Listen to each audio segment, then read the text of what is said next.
हे champs, मेरा नाम है विश्वजीत चैटर्जी और आप देख रहे हैं इंटेलिजिबल फिजिक्स, जहां पे कॉम्प्लेक्स कॉन्सेप्ट बनता है बिल्कुल सिंपल और क्रिस्टल क्लियर। अगर आप जेई या फिर नीट का प्रिपरेशन कर रहे हैं तो ये सीरीज आपके लिए है। काइनेमेटिक से लेकर के इलेक्ट्रोमैग्नेटिज्म तक, डुअल नेचर से लेकर के सेमीकंडक्टर डिवाइसेस तक का कंप्लीट ब्रेकडाउन मिलने वाला है इस सीरीज में। तो रेडी हो जाओ, आज हम समझने वाले हैं एक बहुत ही important topic in the most intelligible way. तो लेट्स डाइव इन।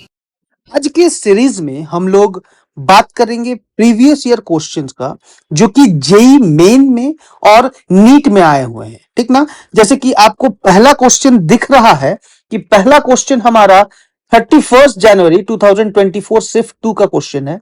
ठीक है ना, तो इसी तरह से 24 का क्वेश्चन है, 23 में आया हुआ क्वेश्चन है, 21 में आया हुआ क्वेश्चन है, 22 में आया हुआ क्वेश्चन है। सारे ही क्वेश्चंस हम लोग यहाँ पे डिस्कस करेंगे और साथ ही साथ कुछ नीट के भी क्वेश्चंस को डिस्कस करेंगे। और ये क्वेश्चंस जो हम आपको बता रहे हैं, ये आपका नीट के लिए भी बहुत बहुत ज्यादा हेल्पफुल है और जेई मेन के लिए तो है ही, क्योंकि ये जेई मेन का ही तो पीवाईक्यू है। ठीक है ना, तो चलिए हम लोग स्टार्ट करते हैं हमारा पहला सवाल। कल के लेक्चर के अकॉर्डिंग आज का जो हमारा पहला सवाल है उसको एक बार हम लोग ध्यान से देखते हैं और समझते हैं इसका सोल्यूशन कैसे होगा। सबसे पहले बात तो इसको एक बार रीड कर लिया जाए। तो बोला गया है कि the force between 2 point charges Q and Q placed in vacuum at R apart is F. Force between them when placed in a medium having dielectric K 5 and R by 5 centimetre apart will be. बोला ये गया है यहां पे जो सवाल है, एक चार्ज तो Q1 है, यहां पे चार्ज क्या है Q2 है। दो चार्ज के बारे में बात किया गया, Q1 Q2 दो चार्ज, ठीक ना, जो कि रखा गया है एक मीडियम में जिसका डाइलेक्ट्रिक कांस्टेंट 5 है और डिस्टेंस क्या R by 5 है।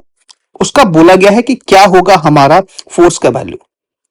ठीक है ना, पहले तो बोला है कि force between 2 point charges Q1 and Q2 placed in vacuum at R centimetre apart is force F। मतलब कि यहां पे गिवन जो F है उसके बारे में बात करें तो F will be equal to यहां पे 1/4 pi epsilon not Q1 Q2 by R square. ये हमारा F का वैल्यू है। क्लियर। लेकिन जब हम F डैश यानी कि force between them placed in a medium having dielectric constant K equal to 5 at R by 5 इसकी बात हो रही है। तो जब हम इसकी बात करेंगे तो अब हमारा जो नया फोर्स होगा जिसका नाम होगा F डैश, इसका ही तो वैल्यू निकालना है ना। F डैश का value in terms of F निकालना है। तो F dash will be equal to 1/4 pi epsilon होगा क्योंकि ये एक मीडियम है, ठीक ना, और into Q1 Q2 by R square की जगह R डैश का स्क्वायर हो जाएगा। बोलो हाँ या ना, कोई दिक्कत। अब इसको थोड़ा और आगे सॉल्व करेंगे तो 1/4 pi epsilon is equal to होता है epsilon R into epsilon nought, यानी कि एप्सिलॉन R क्या है हमारा, ये dielectric constant K into epsilon nought. इसको हम लोग 5 इंटू एप्सिलॉन नॉट लिखेंगे according to the given question. तो यहां पे एप्सिलॉन के जगह पे हम लोग 5 एप्सिलॉन नॉट लिखेंगे क्योंकि K का वैल्यू क्या दिया हुआ है 5। क्लियर है, K का वैल्यू क्या दिया हुआ है 5। तो यहां पे लिखेंगे 5 into epsilon nought into Q1 Q2 divided by R dash. यहां पे R डैश का वैल्यू क्या है R बाई 5। R डैश का वैल्यू है R बाई 5। ध्यान से देना है, ध्यान से देखो, यहां पे R बाई 5 का होल स्क्वायर लिखेंगे, फिर इसको सॉल्व करेंगे तो 1/4 pi epsilon nought into 5 into Q1 Q2 into 25 whole divided by R square. ये 5 कैंसिल होगा, ये 25 5 हो जाएगा। बात समझ रहे हैं। और यहां पे 5 into 1/4 pi epsilon not Q1 Q2 by R square हो जाएगा। और ये जो वैल्यू देख रहे हो, ये वैल्यू और ये वैल्यू तो सेम है ना, तो क्या हम इसको F नहीं लिख सकते क्या। तो this will be equal to 5F, यानी कि हमारा B is the correct answer. उम्मीद करते हैं ये सवाल आपको अच्छे से समझ में आ गया होगा, आया ना। तो चलो नेक्स्ट क्वेश्चन को हम लोग सॉल्व करते हैं। नेक्स्ट सवाल क्या है? देखो ये नेक्स्ट सवाल बहुत इंटरेस्टिंग है। इस सवाल को हम लोग पिछले क्लास में भी डिस्कस कर चुके हैं, ठीक ना, पिछले क्लास में भी डिस्कस किए हैं। क्या है ये सवाल? आपको याद होगा कि हम लोगों ने एक सिचुएशन लिया था कि हमारे पास एक मतलब एक नहीं, दो आइडेंटिकल चार्ज स्फेयर्स थे जिनको स्ट्रिंग से लटकाया गया था किसी एक एंगल पे। यहां पे एंगल 37 दिया हुआ, वहां पे एंगल थीटा था, ठीक ना। उस एंगल पे वो आकर के क्या हो गया था? इक्विलिब्रियम में आ गया था। किस में आ गया था? वो इक्विलिब्रियम में आ गया था। तो उसके बाद उसी सेटअप को पहले तो एयर पर रखा गया, फिर उसी सेटअप को जब पानी में डाला गया तो कोई भी चीज सिचुएशन चेंज नहीं हुआ, ठीक ना, कोई भी सिचुएशन चेंज नहीं हुआ। लेकिन पानी का डेंसिटी दिया हुआ है यहां पे सिग्मा का वैल्यू दिया हुआ है 0.7 ग्राम पर सेंटीमीटर क्यूब और रो का भी वैल्यू दिया हुआ है 1.4 ग्राम पर सेंटीमीटर क्यूब। तो उस केस में जो हमारा के का फॉर्मूला था वो सीधा सीधी आया था rho divided by rho minus sigma, ठीक है। क्या वैल्यू आया था? Rho divided by rho minus sigma, and rho is 1.4 divided by 1.4 minus 0.7 which will equal to 1.4 by 0.7 which is equal to 2। K का वैल्यू 2 होगा तो यहां पे आंसर 2 हो जाएगा। अब बात है कि बोलोगे सर ये तो कुछ समझ में ही नहीं आया, ये कहां से क्या शॉर्टकट यूज करके डायरेक्टली सॉल्व कर दिए, कुछ हवा ही नहीं लगा। कोई बात नहीं, कोई बात नहीं। ये तो है कि जो कल का क्लास किए होंगे उनको तो एक बार में समझ में आ गया होगा, क्योंकि लास्ट में जो हमारा डाइलेक्ट्रिक कांस्टेंट का फाइनल फॉर्मूला आया था वो यही आया था। हम यहां पे उसको यूज कर करके बता दिए, ठीक ना। फाइनल फॉर्मूला तो यही आया था ना, उसको यूज करके हम ये निकाल दिए। ये तब काम आएगा। आप एक एक क्लास को ध्यान से करोगे ना तो ये सब बहुत आसान लगेगा, बहुत मतलब आपको ट्रिक समझ में आ जाएगा, ठीक ना। पिछले क्लास में ट्रिक बताए, उसी ट्रिक से रिलेटेड डायरेक्ट क्वेश्चन पूछा गया, डायरेक्ट क्वेश्चन आया तो आप देखो बना लिए, आपको कोई टेंशन ही नहीं हुआ, समय बच गया आपका। नहीं तो आप अगर ये क्वेश्चन ये ट्रिक अगर आप नहीं सीखे होते, आप वो प्रैक्टिस नहीं किए होते, आप क्लास नहीं किए होते, तो अगर आप इसको सॉल्व करते तो कैसे डिटेल में हम लोग कैसे सॉल्व करते हैं, चलिए एक बार देख लेते हैं इसको। पहले तो हम एक बार मिटा देते हैं अच्छे से, ठीक है। अब यहां पे क्या करना है इसको ध्यान से देखना है, ठीक है। यहां पे क्या करेंगे हम? अब 2 तो आंसर यहां पे लिखना ठीक नहीं रहेगा ना बाबू, यहां पे 2 नहीं लिखते हैं। अब आगे चलो देखेंगे इसको सॉल्व कैसे किया जाए। मान लो हमारे पास यहां पे एक सिस्टम है, कुछ ऐसा है, इसको हम कुछ इस तरह से ड्रॉ कर रहे हैं, ठीक है ना। और ये एयर में है, ये कहां पे है? एयर में है। और यहां पे हम लोग एक सिचुएशन ऐसा क्रिएट करेंगे, ऐसा रहेगा और ऐसा रहेगा, ठीक है। और यहां पे एक बॉल और यहां पे एक बॉल, ठीक है। बॉल नहीं, चार्ज्ड स्फेयर्स। ये क्या हमारा? चार्ज्ड स्फेयर्स है, ठीक ना। बोला कि the string makes an angle 37 degree with each other, मतलब कि इन दोनों के बीच का जो एंगल है दिस इज आवर 37 डिग्रीज, ठीक है ना। ये क्या था हमारा? 37 डिग्रीज। कोई दिक्कत नहीं, कोई प्रॉब्लम नहीं, चलो बहुत बढ़िया, बहुत बढ़िया। अब बात यह है कि ये जो मटेरियल्स हैं, स्फेयर्स हैं, इनका डेंसिटी दिया हुआ है। इनका डेंसिटी क्या है? रो दिया हुआ है। इसका भी डेंसिटी क्या दिया हुआ है? रो दिया हुआ है। ये डेंसिटी है, मास नहीं है, डेंसिटी दिया हुआ है, ठीक ना। तो इसका कुछ वैल्यूम होगा अपना, कुछ ना कुछ, ठीक ना। इसमें कुछ ना कुछ चार्ज है, टू आइडेंटिकल चार्ज स्फेयर है तो कुछ ना कुछ चार्ज होगा, ठीक ना। तो चार्ज होगा तो चार्ज के कारण तो फोर्स लग ही रहा होगा, ठीक है। तो इसके बारे में बात करेंगे तो एक फोर्स इधर लग रहा होगा, इलेक्ट्रोस्टैटिक फोर्स, एक इलेक्ट्रोस्टैटिक फोर्स इधर लग रहा होगा। तो इस फोर्स का नाम दे दिए एफ और इस फोर्स का नाम दे दिए एफ। क्लियर है? बोलो हाँ या ना, ये बात समझ में आया, ठीक ना। ये बात क्लियर है। अब क्या है कि जब ये एफ हो गया है तो यहां पे इसका जो वेट होगा वो हमारा mg होगा। इसका वेट हमारा क्या पढ़े अभी तक हम लोग? mg पढ़े हैं। लेकिन मास तो नहीं दिया हुआ, लेकिन डेंसिटी और वॉल्यूम तो दिया हुआ। मास को हम लोग डेंसिटी इंटू वॉल्यूम लिखेंगे, इंटू जी। तो यहां पे रो भी जी लिखा जा सकता है, बोलो हाँ या ना। इस बात से सहमत है? ये लिखा जा सकता है। तो यहां पे टेंशन होगा टी ऊपर की तरफ। अच्छा, कलर बदल के लिखेंगे ना तो ज्यादा मजा आएगा। इस टेंशन टी को दो कंपोनेंट में तोड़ेंगे, एक इधर से और एक इधर से। तो ये अगर हमारा यहां पे कुछ ना कुछ एंगल्स होना है तो यहां पे हम इसको सीधा सीधी इस तरह से खींच दिए। Wait wait wait wait wait wait wait wait, इसको हम सीधा सीधी खींचेंगे तो कुछ ऐसा खींचेंगे, ठीक है। स्ट्रेट लाइन हम खींच दिए, ठीक है ना। अब बात यह है कि जब इसको हम ऐसे खींच दिए हैं तो इसका एंगल कुछ ना कुछ हमारे पास आ गया। ये जो एंगल आया है ये एंगल हमारा आएगा क्या, θ/2 या फिर 37/2, जो भी आएगा, हमको उस एंगल से कोई लेना देना नहीं है। तो θ/2 से बेटर रहेगा कि इसको हम थीटा मान लेते हैं और इसको भी हम थीटा मान लेते हैं। ये अपने अकॉर्डिंग हम इसको मान लिए हैं, ठीक ना।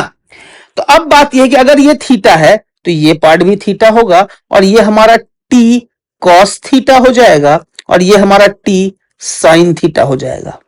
क्लियर है, क्लियर है ना। अब बात यह है कि जब हम ये पार्ट इक्विलिब्रियम में है तो t cos theta is equal to हमारा रो भी जी और t sin थीटा बराबर सीधा सीधी f। बोलो हाँ या ना, होगा ना, होगा ना ये चीज। अब क्या है कि हम लोग लिखते हैं f डिवाइडेड बाई रो भी G is equal to T sine theta divided by T cos theta. ये कट जाएगा, this will be equal to tan theta. Clear है, ये हमारा इक्वेशन 1 मान लो, इसको ध्यान में रखो, ठीक है ना। अब यही सेम सिचुएशन को थोड़ा अलग तरीके से देखते हैं। ये सिचुएशन का खेला को हम खत्म करते हैं और यहां पे क्या करते हैं, इसको एक minute, wait wait wait wait wait wait wait, इसको हम क्या किए, इसको हम थोड़ा सा छोटा करेंगे। इसको हम, अच्छा ये तो छोटा नहीं हो रहा, अच्छा ये पूरा ही आ जा रहा है, कोई बात नहीं, कोई बात नहीं। इसको क्या करते हैं, अब यही सिचुएशन में हम क्या करते हैं, यहां पे पानी डाल देते हैं। मतलब कि अब यही पूरा सिचुएशन को एक लिक्विड में डाला गया। कहां डाला गया, एक लिक्विड वाले पार्ट में डाला गया है। मतलब कि ये जो लिक्विड है, यहां पे हम लिक्विड लिए, इस पूरे पार्ट को किस में डाला गया है, एक लिक्विड में डाला गया। जब लिक्विड में डाला जाएगा तो अब तो ये फोर्स F रहेगा नहीं, अब ये फोर्स F डैश हो जाएगा। फोर्स क्या हो जाएगा, F डैश हो जाएगा। और इसका वेट रो भी जी नहीं रहेगा, हालांकि इसका डेंसिटी सिग्मा है, तो इसमें एक बॉइंट फोर्स लगेगा, वो होगा हमारा रो सिग्मा भी जी। ये पार्ट हो जाएगा। ये हमारा सेकंड केस का बात करें, किसका बात करें, ये सेकंड केस। फर्स्ट केस के अकॉर्डिंग हम लोग ये निकाल लिए, फर्स्ट केस का जो डायग्राम बनाया था याद है। सेकंड केस में वही सेम सिचुएशन को कहां डाला गया है, सेम सिचुएशन को हम यहां पे एक पानी में डाल दिए हैं, एक लिक्विड में डाल दिए, ठीक ना। क्या बोला गया, सस्पेंडेड इन अ लिक्विड, एक लिक्विड में डाला गया है, ठीक है। तो उसके अकॉर्डिंग जैसे लिक्विड में डाला जाएगा तो वेट थोड़ा कम हो जाता है। पता है ना, लिक्विड में कोई भी बॉडी जाता है तो उसका वेट कम होता है। कितना वेट कम होता है, जितना पानी वो डिस्प्लेस किया, कितना पानी वो डिस्प्लेस करेगा, इतना पानी डिस्प्लेस करेगा, तो वेट इतना कम हो गया। तो यहां पे फिर से हम वही काम करेंगे, F dash divided by rho V G minus sigma V G is equal to tan theta. Similarly वही प्रोसेस करके हम लोग के पास ये पार्ट आ जाएगा। बात समझ में आया या नहीं आया, आया ना। अब क्या है, इसको हम थोड़ा सा सॉल्व करते हैं। क्या करेंगे, सॉल्व करेंगे। हमारे पास अगर हम इसको इक्वेट करें, equating equation 1 and 2, equating equation 1 and 2 दोनों को जब हम इक्वेट करेंगे तो f by rho V G is equal to F dash divided by rho minus sigma. V G तो हमारा कॉमन जाएगा, वीजी गया चांद पे, ठीक है ना। तो इसको हम ओवरऑल लिखेंगे F divided by F dash, this will be equal to rho divided by rho minus sigma. इसको ओवरऑल लिखेंगे एफ। अब देखो एफ डैश हमारा मीडियम का है तो F dash is equal to होता है एफ बाई के। ये भी हम लोग पढ़े हैं लास्ट क्लास में।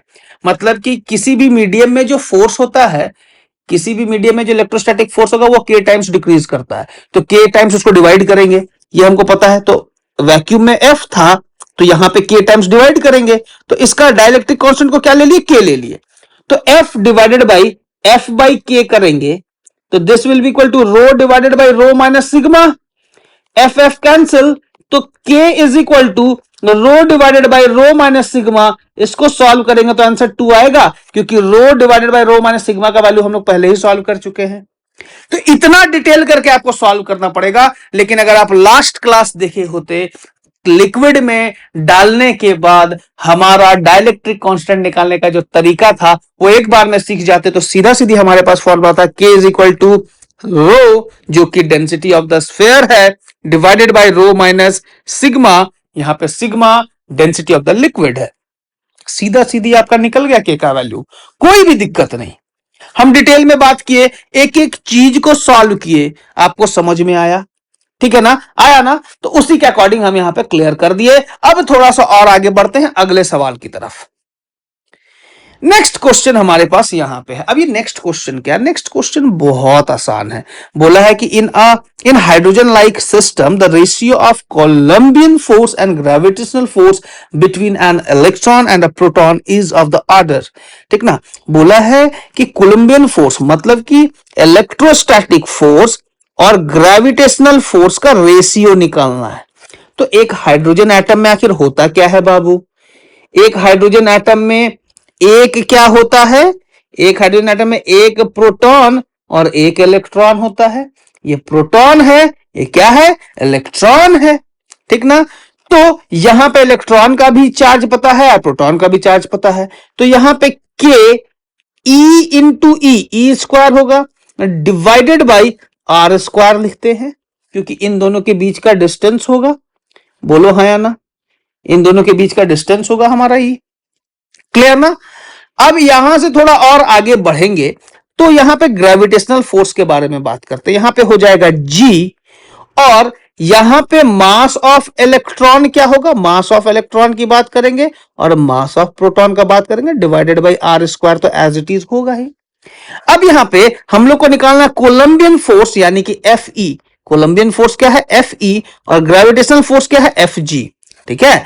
तो F E by F G जब हम करेंगे तो एफ ई का वैल्यू हो जाएगा, के का वैल्यू क्या है? 9 into 10 to the power 9 into E का वैल्यू क्या होगा? 1.6 इंटू 10 का पावर माइनस 19 का whole square, whole divided by R square, whole divided by G का वैल्यू क्या है? 6.67 into 10 to the power minus 11 into M E का वैल्यू क्या है? Mass of electron 9.1 into 10 to the power minus 31 into MP का value 1.67 into 10 to the power minus 27 whole divided by R square. ये R square गया चांद पे, ठीक है।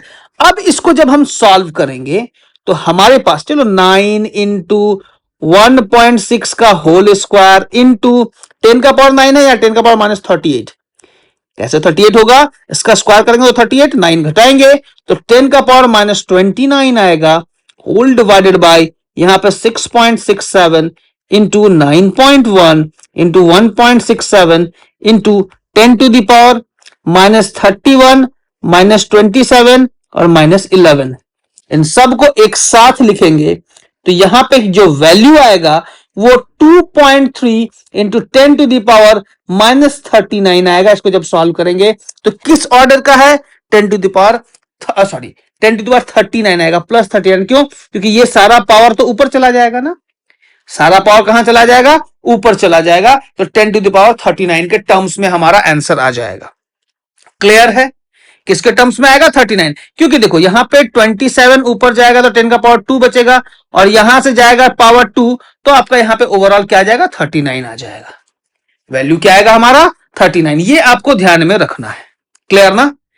ये क्लियर है? तो 10 टू द पावर 39 हमारा इसका आंसर होगा। तो इसको आप कैलकुलेट करते तो इजीली आपका ये चीज सॉल्व हो जाता, ठीक है ना। बस आपको वैल्यूज ही तो पुट करना था ना, बस आपको समझना था कि कोलंबियन फोर्स क्या है और आपका ग्रेविटेशनल फोर्स क्या है। बस हम वैल्यूज लिख दिए, आपके सामने है रिजल्ट। इसका वैल्यू हमको पता था, इसका वैल्यू पता था, आर स्क्वायर दोनों जगह से कैंसिल आउट हो जाएगा, वैल्यूज पुट करेंगे, सॉल्व हो जाएगा।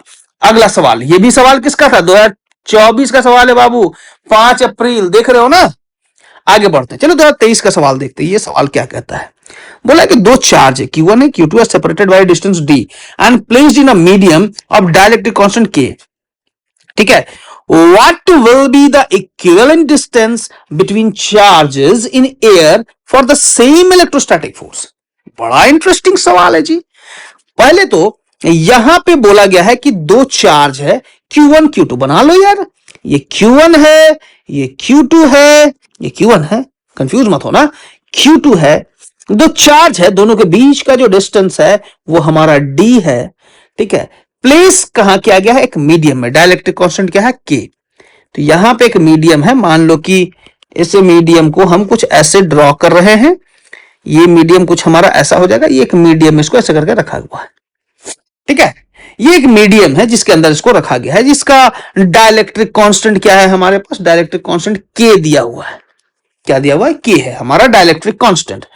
तो इस case what will be the equivalent distance between the charges, ठीक ना। यही चीज को अगर हम एयर में रखेंगे, ठीक ना, इसी चीज को एयर में रखेंगे तो डी का वैल्यू क्या हो जाएगा, तो यहां पे फोर्स का वैल्यू हम लिखेंगे पहले, तो force will be equal to Q1 Q2, ठीक ना, Q1 Q2 K Q1 Q2 by D square, ठीक है। इसको सॉल्व करके लिखेंगे तो यहां पे लिखेंगे K Q1 Q2 से ज्यादा बेटर रहेगा, किसको हम यहां पे लिखेंगे कुछ इस तरह से, F is equal to K के जगह पे क्या लिखना है, 1 divided by 4 pi epsilon nought into K, ठीक है, Q1 Q2 by D square. ये मीडियम फोर्स मीडियम का आ गया।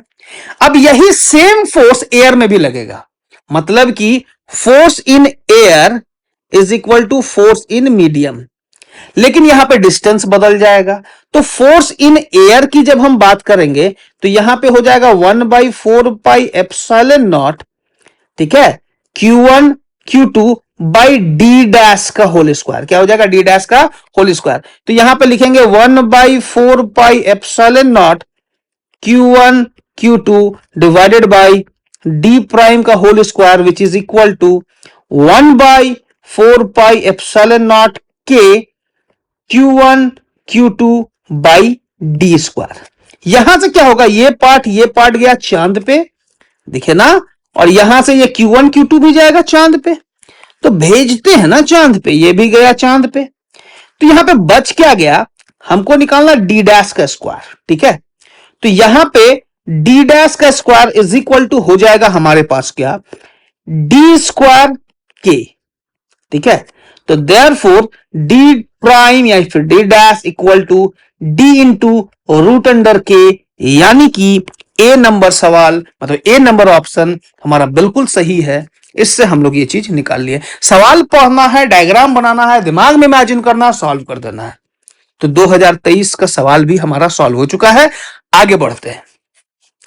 अगला सवाल है कि ए 10 microcoulomb charge is divided into 2 parts and placed at 1 centimeter distance so that the repulsive force between them is maximum। बहुत शानदार सवाल। दो चार्ज है, ठीक ना, दोनों चार्ज के बीच का जो दूरी दिया हुआ है वो दिया हुआ है 1 सेंटीमीटर। कितना दिया हुआ है? 1 सेंटीमीटर दिया हुआ है, ठीक है। तो अब है कि 10 माइक्रोकूलम चार्ज को डिस्ट्रीब्यूट किया गया दो पार्ट में, तो अगर ये x है तो ये 10 माइनस एक्स होगा। कूलम कूलम बोलो हाँ या ना, ये बात समझ में आया ना। तो फोर्स का वैल्यू क्या हो जाएगा, F इज इक्वल टू के। Q1 का वैल्यू क्या है, Q1 इज x, Q2 का वैल्यू क्या है 10 माइनस एक्स। तो Q1 Q2 मतलब x into 10 minus x divided by 1 का होल स्क्वायर। बोलो हाँ या ना, यही वैल्यू होगा ना, यही वैल्यू होगा। 1 का होल स्क्वायर से बेटर रहेगा 10 का पावर माइनस 2 का होल स्क्वायर हो जाएगा, ठीक है। ये हमारे पास वैल्यू आया। अब बोला है कि ये फोर्स का वैल्यू हमको मैक्सिमम करना है। एक चीज कॉन्सेप्ट याद रखना, मैक्सिमम मिनिमा का, कोई भी वेरिएबल पार्ट आपके पास है वहां से अगर आपको मैक्सिमम वैल्यू या फिर मिनिमम वैल्यू निकालना है तो उस वेरिएबल पार्ट को डिफरेंशिएट करके जीरो से इक्वेट कर दो। उस वेरिएबल पार्ट को डिफरेंशिएट करके जीरो से इक्वेट कर दो। जैसे कि हमारे पास वेरिएबल क्या है, एक्स का वेरिएबल है, इसको एक्स से डिफरेंशिएट करके जीरो से इक्वेट कर देंगे, मतलब कि डीएफ का जो फंक्शन है which is the function of x, ठीक ना, फंक्शन एफ, एफ जो है एक्स का फंक्शन है, एफ किसका फंक्शन है, एक्स का फंक्शन है, इसको एक्स से डिफरेंशिएट करेंगे और इक्वेटिंग टू जीरो। तो यहां पे क्या होगा कि यहां पे 10x, एक मिनट यहां पे क्या करेंगे, d बाई डी एक्स के 10x minus X square divided by 10 का power minus 4 is equal to zero. अब यहां से एक चीज देखो, ये कांस्टेंट ना, ये पार्ट कांस्टेंट, ये पार्ट कांस्टेंट, कांस्टेंट पार्ट जाएगा जीरो की तरफ। तो यहां पे क्या कर देते हैं, dy बाई, एक minute D by D X of 10x minus X square is equal to 0। अब यहां पे सॉल्व करेंगे तो यहां पे डिफरेंशिएट करने पे 10 आएगा, माइनस 2x आएगा, चीज इक्वल टू 0। यहां पे 10 इज इक्वल टू 2x आएगा, therefore x is equal to क्या आ गया, 5 माइक्रोकूलम। अगर x का वैल्यू 5 है तो 10 माइनस x का वैल्यू क्या हो जाएगा, फिर 5 माइक्रोकूलम, यानी कि B is the correct answer. ठीक ना, पहला चार्ज Q1 निकल गया और दूसरा चार्ज Q2 निकल गया। Q1 Q2 का value 5 microcoulomb, 5 microcoulomb, B is the correct answer. 2023 का भी सवाल सॉल्व हो गया। कॉन्सेप्ट समझे, यहां पे मैक्सिमा निकालना था, फोर्स हमारा मैक्सिमम होगा तो मैक्सिमा मिनिमा का कॉन्सेप्ट क्या होता है, जो भी वेरिएबल पार्ट है उसको हम डिफरेंशिएट करके जीरो से इक्वेट कर देंगे तो जो भी x का वैल्यू आएगा that will be the maximum part. ठीक ना, वही जो हमारा वैल्यू आएगा उस x का वैल्यू पे हमारा जो फंक्शन होगा वो क्या होगा, मैक्सिमम होगा या फिर मिनिमम होगा, जो भी वैल्यू पूछा जाए, इट डिपेंड्स। क्लियर, आगे बात करते हैं। अगला सवाल है, अगला सवाल भी बहुत इंटरेस्टिंग है, 2023 का भी बना दिया ना। अब हम लोग 2022 में आ गए, 24 से घसकते घसकते 22 तक पहुंच गए। अब चलो आगे बढ़ते हैं। Two point charges Q each are placed at a distance d apart. ठीक है, 2 point charges है Q each are placed at a distance d apart. A third point charge Q is placed at a distance x from the midpoint on the perpendicular bisector. The value of x at which charge Q will experience the maximum Coulomb's force is. यहां भी maximum minimum का concept आएगा। Maximum Coulomb's force बोल दिया ना, बोल दिया ना कि मैक्सिमम कूलम्स फोर्स निकालना। चलो यार निकालेंगे, टेंशन क्या है, बहुत इजीली निकालेंगे। देखो कैसे निकालते हैं। 2 पॉइंट चार्ज है Q ईच, कितना है Q ईच, ठीक ना, and third point charge Q is placed at the distance. अब देखो दो चार्ज है, मतलब कि 2 पॉइंट चार्ज है, एक यहां पे होगा एक यहां पे होगा, ये भी Q है और ये भी Q है। डिस्टेंस D अपार्ट, कितने डिस्टेंस पे है, D डिस्टेंस पे है। ठीक ना, D डिस्टेंस पे निकाला गया। अब उसके बाद क्या है कि a point charge Q, a point charge Q है जो कि प्लेस किया गया है यहां पे। ठीक ना, point charge Q placed at the distance x from the mid point of the perpendicular bisector. मतलब कि अगर ये हमारा परपेंडिकुलर बाइसेक्टर है, ठीक ना, ये हमारा परपेंडिकुलर बाइसेक्टर है, ध्यान देना है। ठीक ना, तो ये हमारा जो वैल्यू होगा, दिस इज आवर हमारा स्मॉल q। ठीक है, बोला है कि यहां पे जो फोर्स एक्सपीरियंस होगा उसका वैल्यू निकालना है। ठीक है, तो चलो इसको निकालने का कोशिश करते हैं हम लोग। यहां पे थोड़ा सा जूम करेंगे और जूम करने के बाद यहां पे इस लाइन को यहां पे हम लोग ड्रॉ करते हैं। ये कुछ ऐसा ड्रॉ हो जाएगा, ये कुछ ऐसा ड्रॉ हो गया, ट्रायंगल बन गया। अब यहां पे फोर्स के बारे में बात करेंगे तो यहां पे देखो फोर्स जो होगा, इस डायरेक्शन में फोर्स लगेगा एक, और यहां पे इस डायरेक्शन में फोर्स लगेगा। कोई दिक्कत है क्या, कोई दिक्कत नहीं। ठीक है, अब यहां पे थोड़ा सा अगर अच्छे से हम बात करें तो यहां पे ये वाला जो पार्ट है इसको थोड़ा सा हम नीचे लेकर के आएंगे। ओहो, यहां नहीं, एक मिनट, इसको हम कुछ ऐसा है, यहां पे हम लोग क्या करेंगे, यहां पे ध्यान देना है। यहां पे हम फोर्स इस डायरेक्शन में लिखते हैं, यहां पे फोर्स इस डायरेक्शन में लिखेंगे। ठीक है, तो यहां पे थोड़ा सा छोटा कर देते इसको कि ये हमारा डायरेक्शन पता चल जाए। ठीक है, ये हमारा कुछ ऐसा, ये हमारा कुछ ऐसा। ठीक है, अब क्या है, ये फोर्स F1 होगा, ये फोर्स हमारा F2 होगा। ठीक है, और दोनों का फोर्स ही हमारा सेम होगा। F1 F2 हमारा इक्वल टू सेम है, F1 और F2 हमारा सेम होगा, which is equal to K Q into Q divided by, अगर ये x है, ठीक है ना, और यहां पे ये वाला पूरा पार्ट अगर d है तो ये वाला d/2, ये भी d/2। समझ रहे हैं, तो F1 F2 का वैल्यू क्या हो जाएगा, एक्स स्क्वायर, ये हमारा क्या हो गया, root under X square plus d/2 का होल स्क्वायर। तो यहां पे X square, wait, X square plus d/2 का होल स्क्वायर, ये वाला वैल्यू आ जाएगा हमारे पास। F1 F2 का वैल्यू ऐसा आ गया। क्लियर है ना।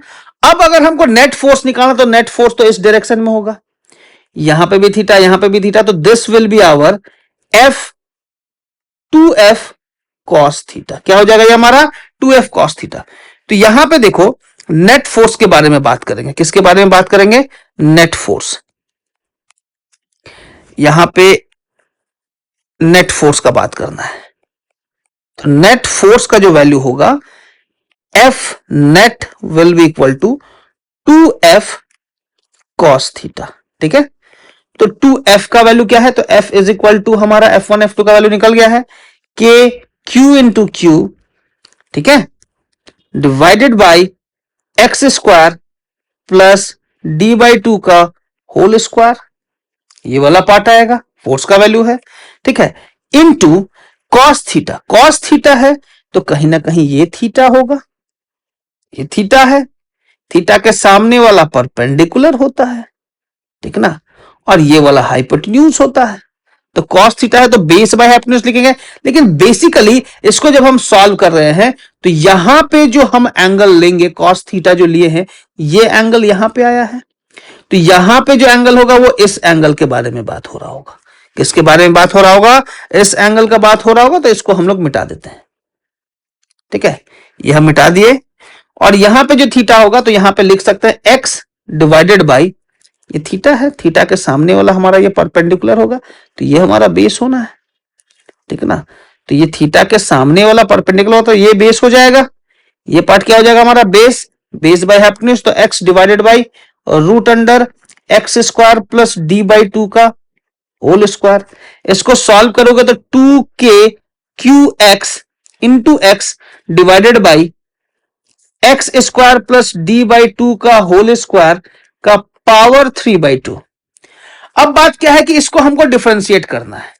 यहां पे ये पूरा पार्ट वेरिएबल है, इसको जब आप डिफरेंशिएट करोगे तो हमारे पास D F net by D X जब आप करते हो, ठीक है ना, और इसको इक्वेटिंग टू 0 करोगे तो यहां पे जो x का वैल्यू आएगा वो d डिवाइडेड बाई 2√2 आएगा। इसको आप सॉल्व करके देखना, ये आपका डी ऑप्शन आएगा आंसर, ठीक है। इसको आपको सॉल्व करना खुद से, ये डिफरेंशिएशन है, इतना देर से हम बता रहे हैं, तो डिफरेंशिएशन आप खुद से इसको कर सकते हो। इसको आप ऊपर लेकर के जाओ, u इंटू वी का फॉर्म लगाओ, आप इसको इजीली सॉल्व कर सकते हो, ठीक है। डिफरेंशिएट करने का काम आपका, डिफरेंशिएट करने के बाद 0 से इक्वेट करना है, आपके पास ये आंसर आ जाएगा, क्योंकि यहां d भी है, x भी है, इक्वेट करोगे आंसर आपके हाथ में, ठीक है। नाउ नेक्स्ट पार्ट, अगला सवाल है, a certain charge q is divided into parts q and q minus q, ठीक है। Certain charge q is divided into parts q and q minus q, दो पार्ट में डिवाइड किया गया q को, एक q में, एक q minus, capital q minus q में, ठीक ना। यहां पे दिख भी रहा है, आपको क्लियरली दिख रहा है ना, q माइनस q है, ये q है, इस q को दो पार्ट में डिवाइड किया गया है, ठीक है।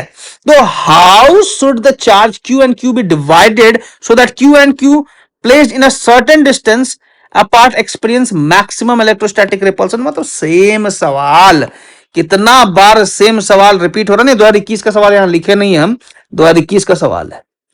यहां पे एक चार्ज, यहां पे एक चार्ज, दो चार्ज को डिवाइड किया गया है, ठीक ना, टू पार्ट्स, ठीक ना। यहां पे हो जाएगा हमारा क्या, ये Q है तो ये Q माइनस Q है, ठीक ना। क्या है, Q है और Q सर्टेन डिस्टेंस, ठीक ना, एक डिस्टेंस में इसको रखा गया है, ठीक ना। तो यहां से यहां तक का डिस्टेंस कुछ ना कुछ होगा। मान लेते ना डिस्टेंस x है हमारा, क्या मान लिया, डिस्टेंस हमारा क्या है, x है। x से बेटर रहता है कि d लेना, माफ करना, अगर हम d लेना तो ज्यादा बेटर रहता है। चलो ना यहां d ले लेते हैं, क्या ले लिए, d ले लिए। ये डिस्टेंस तो कांस्टेंट है। हमको बोला गया कि फोर्स q का क्या वैल्यू हो, कि हमारा ये फोर्स, हमारा कैपिटल Q का जो वैल्यू होगा वो निकालना है, ताकि वो हमारा फोर्स मैक्सिमम हो।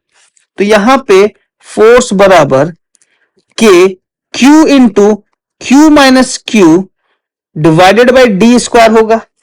इसको सॉल्व करेंगे तो k q into small q minus Q square लिखेंगे, डिवाइडेड बाई डी स्क्वायर लिखेंगे।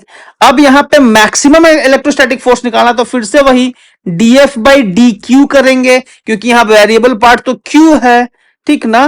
तो dq करेंगे विच इज इक्वल टू 0, तो k हमारा बाहर निकलेगा, बाई डी स्क्वायर भी बाहर निकलेगा, D Q Q minus Q square whole divided by D Q which is equal to 0। तो यहां पे ये पार्ट 0 हो जाएगा, q माइनस 2q, ठीक ना, q माइनस क्या लिखे हम 2q इज इक्वल टू क्या हो जाएगा हमारे पास, अच्छा wait wait wait wait wait, हाँ ठीक है, q माइनस क्या हो गया, how should the charge q and q be divided, हाँ ठीक ठीक लिखा गया है, हाँ, ठीक है, q minus 2q is equal to 0, therefore q is equal to 2q, q का वैल्यू क्या हो जाएगा 2q हो जाएगा, q का वैल्यू क्या आएगा हमारा 2q आएगा, बात समझ में आ रहा है, तो q का वैल्यू अगर 2q आएगा तो हमारा मैक्सिमम फोर्स आपका निकल गया, यहां से आपको सॉल्व होकर निकल गया, तो q equal to 2q, C is the right answer. Clear है, थोड़ा और आगे बढ़ते हैं, अगला सवाल, अगला सवाल भी बहुत इंटरेस्टिंग है, ठीक ना, ये लेकिन नीट का है, देखो अभी तक तो हम लोग जेई मेंस का क्वेश्चन कर रहे थे, ठीक ना, अब अगर नीट का सवाल नहीं करेंगे तो नीट के भी बच्चे बोलेंगे ना कि सवाल तो सर हम लोग का हुआ नहीं। देखो एक बात तो हम क्लियरली बता रहे कि जो अभी तक सवाल बनाते आ रहे थे जेई मेंस का वो भी नीट के लिए बहुत इंपॉर्टेंट है, क्योंकि सिमिलर टाइप का क्वेश्चन आपका नीट में ही पूछा जाता है, थोड़ा सा इजी रहता है, लेकिन इस लेवल का क्वेश्चन कर लिए तो आपके लिए तो नीट का तैयारी और जबरदस्त हो गया, बात समझे कि नहीं समझे। तो चलो नीट का सवाल भी देखते हैं, बड़ा आसान है, यहां पे बोला है कि initially sphere A has charge, जैसा ऐसा बोलेगा वैसा वैसा हम करेंगे, ठीक है, initially sphere A has charge minus 50e, sphere B has charge 20e. The spheres are made of conducting material and are identical in size. ठीक है, तो जैसा बोला कर लो तो यार, क्या दिक्कत है, एक ऐसा एक ऐसा, आइडेंटिकल इन साइज, ठीक है ना। अब बोला है कि एक का चार्ज क्या है, एक का चार्ज है माइनस 50e और एक का चार्ज क्या है प्लस 20e, ठीक है।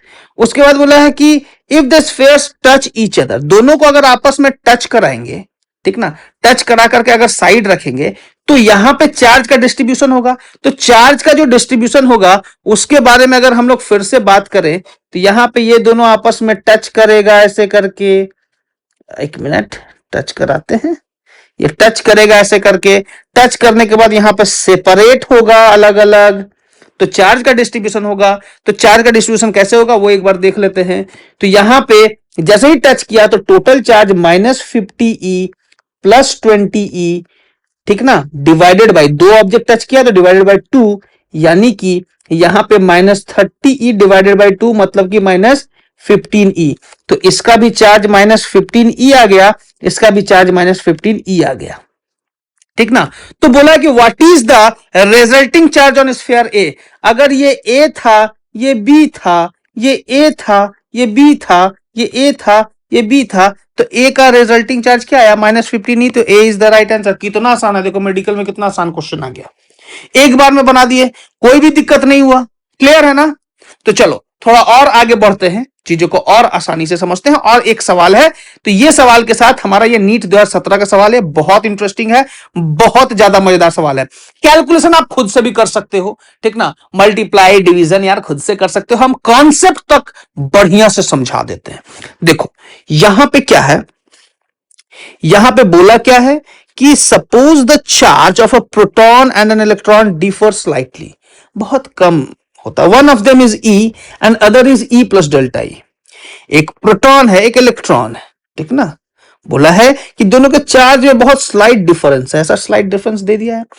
If the net electrostatic force and gravitational force between the hydrogen atom placed at a distance d much greater than the atomic size apart is 0, then delta E of the order, मतलब कि हमको यहां पे gravitational force का भी value निकालना है, यहां पे हम लोग इलेक्ट्रोस्टैटिक फोर्स का भी वैल्यू निकालना है, मतलब क्या है एक बार हम लोग समझते हैं। हमारे पास मान लो कि दो हाइड्रोजन एटम है, क्या है, दो हमारे पास two hydrogen atom, force between two hydrogen atom का बात किया है, किसके बारे में बात किया है, दो हाइड्रोजन एटम का फोर्स इलेक्ट्रोस्टैटिक फोर्स और दो हाइड्रोजन एटम का ग्रेविटेशनल फोर्स। तो पहले तो दो हाइड्रोजन एटम बनाएंगे ना हम लोग का काम ही वही है, तो एक हाइड्रोजन एटम दूसरा हाइड्रोजन एटम, ठीक है। अब क्या किए, यहां पे एक प्रोटॉन, यहां पे एक इलेक्ट्रॉन, यहां पे प्रोटॉन, यहां पे एक इलेक्ट्रॉन, अगर ये proton E plus delta E है तो ये E होगा, अगर ये E प्लस डेल्टा E है तो ये E होगा, इसका जो नेट चार्ज होगा, एटम का जो नेट चार्ज होगा, तो ये हमारा इलेक्ट्रॉन माइनस में होगा, ये भी इलेक्ट्रॉन माइनस में होगा, तो E plus delta E minus E, यानी कि इसका रिजल्ट क्या आ जाएगा, डेल्टा E। इसका भी रिजल्ट क्या आ जाएगा, डेल्टा E। इसका भी नेट चार्ज क्या आ गया, डेल्टा E। तो इलेक्ट्रोस्टैटिक फोर्स जो होगा F is equal to K delta E into delta E का होल स्क्वायर डिवाइडेड बाई दोनों के बीच का डिस्टेंस है D स्क्वायर। इसको हम ऐसे लिख दिए, बोलो हाँ या ना, कोई दिक्कत है क्या, ठीक ना। फिर बोला कि if the net electrostatic force and gravitational force two place at a distance E apart is zero, ठीक ना। मतलब कि दोनों का फोर्स का वैल्यू क्या है, जीरो, मतलब दोनों आपस में इक्वल है। दोनों का फोर्स का वैल्यू क्या हो गया हमारा, इक्वल हो गया है। चीजों को समझना है। ग्रेविटेशनल फोर्स मतलब कि दोनों एटम के बीच का जो ग्रेविटेशनल फोर्स है और इलेक्ट्रोस्टैटिक फोर्स है, दोनों क्या हो गया, सेम हो गया।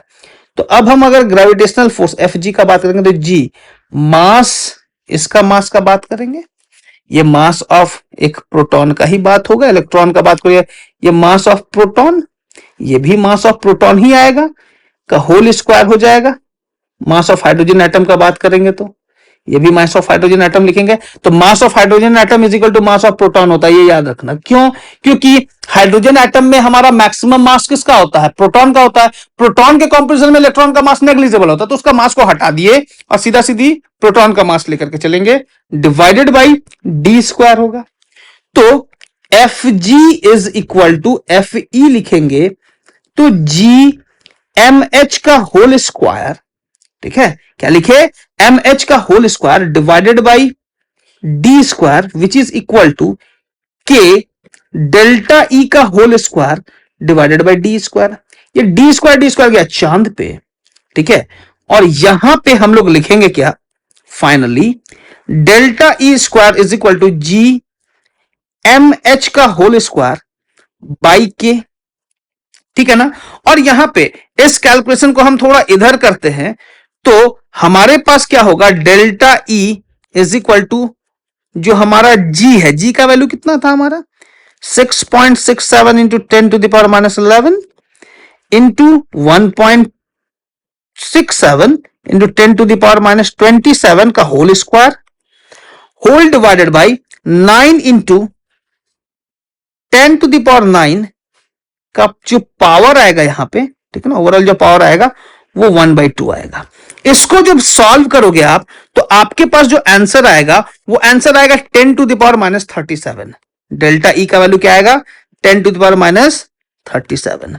तो this is the right answer. इसको आप सॉल्व करो, ये सारा चीज हम बता दिए। एमएच का वैल्यू आपको पता है, के का वैल्यू पता है, आप डेल्टा ई का वैल्यू इजीली निकाल सकते हो क्योंकि आपको जी का भी वैल्यू पता है। आप इसको सॉल्व कर सकते हो, ये कैलकुलेशन आप खुद से भी कर सकते हो, ठीक है। तो चलो आज के लिए इतना ही रखते हैं। इतना सारा सवाल, इतना सारा PYQs किए, तो आज के लिए इतना ही। थैंक यू एवरीवन, मिलते हैं अगले वीडियो में। जय हिंद, जय भारत।